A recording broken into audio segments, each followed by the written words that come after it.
নমস্কার বন্ধুরা, আশা করছি তোমরা সবাই ভালো আছো। আমি একটা নতুন ভিডিও নিয়ে চলে এসেছি। এঁচোড় একদম মাংসর স্বাদে রান্না করেছি। প্রথমে ভালো করে কেটে ধুয়ে নিয়েছি, তারপরে প্রেসারে সেদ্ধ করতে দেবো।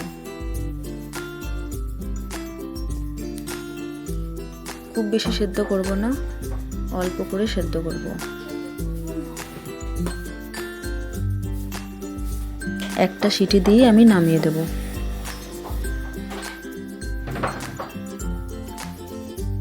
একটা সিটি দিয়ে নামিয়ে দিয়েছি, জল ঝরতে দিয়েছি। এবার কড়াই বসিয়ে দিয়েছি, তেল দিয়েছি। তেলের মধ্যে একটু হলুদ দিয়ে দিয়েছি। এবারে আলুগুলো ডুমো ডুমো করে কেটে নিয়েছি। এবার ভালো করে লাল লাল করে ভেজে নেব।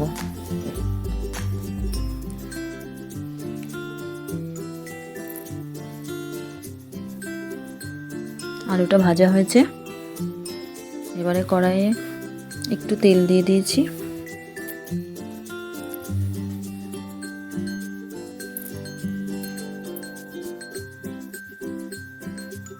তারপরে দিয়ে দিলাম পেঁয়াজ।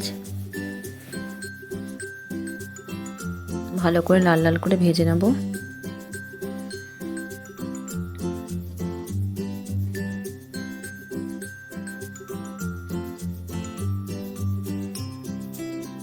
লাল লাল করে ভাজা হয়েছে।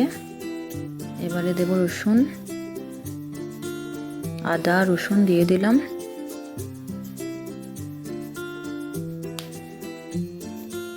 তারপরে দিলাম টমেটো, লঙ্কা,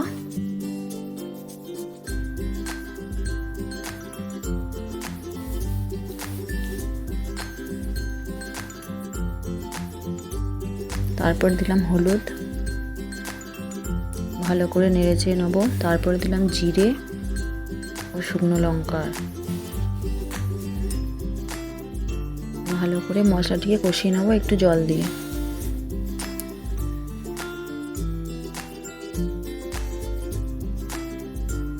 ভালো করে মশলাটি কষানো হয়ে গেল।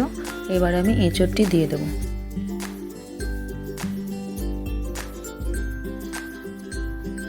এবারে একটু অল্প অল্প করে জল দিয়ে ভালো করে কষিয়ে নেব। তারপরে আলুটা দিয়ে দেব।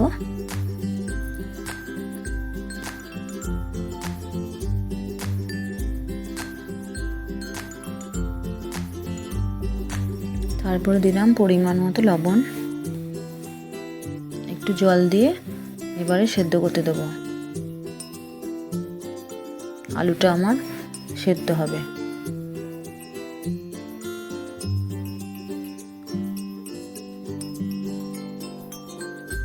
একটি ঢাকনা চাপা দিয়ে দেবো। এবারে ঢাকনাটি খুলে আমি দেখব আলুটি সেদ্ধ হয়েছে কিনা। হ্যাঁ, একদম আলু সেদ্ধ হয়ে গেছে। একদম তৈরি হয়ে গেছে মাংসের স্বাদে এঁচোড়। ভিডিওটি ভালো লাগলে লাইক ও শেয়ার করবেন, কমেন্ট করবেন, বন্ধু হয়ে পাশে থাকবেন। নমস্কার।